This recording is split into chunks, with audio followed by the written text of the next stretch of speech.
आप सभी को राम राम। आप सभी का मेरे चैनल पर स्वागत है। आज मैं आपको दुर्गा सप्तशती अध्याय 6 के विषय में बताने जा रही हूँ। दुर्गा माँ ने ध्रुमलोचन नामक राक्षस का वध किस प्रकार किया, यह इस अध्याय में बताया गया है। दुर्गा सप्तशती के 700 श्लोकों में से इस छठे अध्याय में 24 श्लोक आते हैं। आइए सुनते हैं दुर्गा सप्तशती अध्याय 6, ध्रुमलोचन का वध। मैं सर्वज्ञेश्वर भैरव के अंग में निवास करने वाली परमोत्कृष्ट पद्मावती देवी का चिंतन करता हूँ। वे नागराज के आसन पर विराजमान हैं। नागों के फड़ों में सुशोभित होने वाली मणियों की विशाल माला से उनकी देह रूपी लता चमक रही है। उनका तेज सूर्य के समान है। 3 नेत्र उनकी शोभा बढ़ा रहे हैं। वे हाथों में माला, कुंभ और कमल लिए हुए हैं तथा उनके माथे पर अर्धचंद्र का मुकुट शोभायमान है। श्री सुमेधा ऋषि आगे कहते हैं, हे सुरथ, दूत ने देवी के ऐसे वचनों को सुनकर दुख के साथ शुंभ के पास आकर सभी वृतांत विस्तार पूर्वक सुनाया। उस दूत से सभी बातों को सुनकर दैत्यराज शुंभ ने देवी पर क्रोध कर दैत्यों के सेनापति ध्रुमलोचन से कहा कि तुम अति शीघ्र अपनी सेना के साथ जाओ।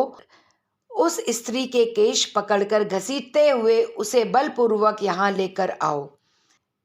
उस स्त्री की रक्षा के लिए यदि कोई भी यक्ष, गंधर्व, देवता या दूसरा कोई भी खड़ा हो तो उसे अवश्य ही मार डालना।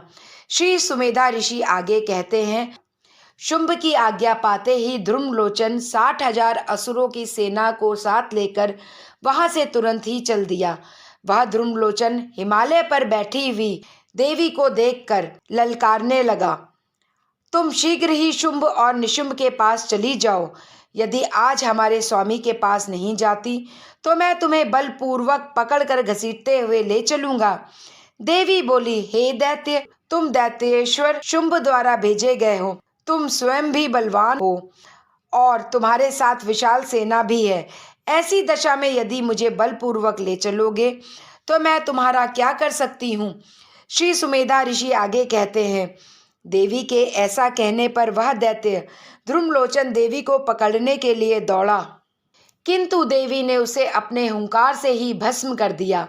इसके बाद असुरों की सेना अत्यंत क्रोधित हो गई और देवी भी उन सब पर अपने बाणों, शक्ति, परशु आदि अस्त्रों की वर्षा करने लगी। और देवी का वाहन सिंह गर्दन के बालों को हिलाता हुआ क्रोध में भयंकर गर्जना करता हुआ दैत्यों की सेना में कूद पड़ा। उसने कुछ दैत्यों को पंजों की मार से, कितनों को अपने जबड़ों से और कितने ही दैत्यों को पटक कर और होठ की दाढ़ों से घायल करके मार डाला।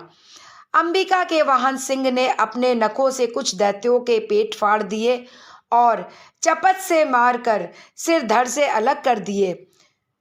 उस सिंह के द्वारा अनेक राक्षस बिना हाथ और बिना सिर पैर के हो गए और वह सिंह गर्दन के बालों को हिलाता हुआ बहुतों का रक्त पीने लगा।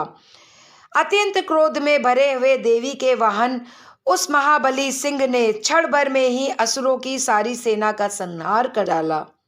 शुंभ ने जब सुना कि देवी ने ध्रुमलोचन असुर को मार डाला तथा उनके सिंह ने सारी सेना का सफाया कर डाला, वह दैत्यों के राजा शुंभ परम क्रोधित हुआ और क्रोध से उसके होठ कांपने लगे। उसने चंड मुंड नामक महाअसुरों को आज्ञा दी, हे चंड, हे मुंड, तुम लोग बहुत ही बड़ी सेना लेकर वहां जाओ और जाकर बहुत जल्दी से उस स्त्री को साथ ले आओ। यदि इस प्रकार लाने में संदेह हो तो युद्ध में सब प्रकार के अस्त्र शस्त्रों का समस्त असुरी सेना का प्रयोग करके उसकी हत्या कर डालना। उसके शक्तिहीन हो जाने अथवा मर जाने पर और सिंह के भी मारे जाने पर उस अंबिका को बांध कर लेकर शीघ्र ही लौट आना। इस प्रकार श्री मार्कंडेय पुराण में सांवर्णिक मनवंतर की कथा के अंतर्गत देवी महात्म्य में छठा अध्याय पूरा हुआ। बोलो दुर्गे मैया की जय।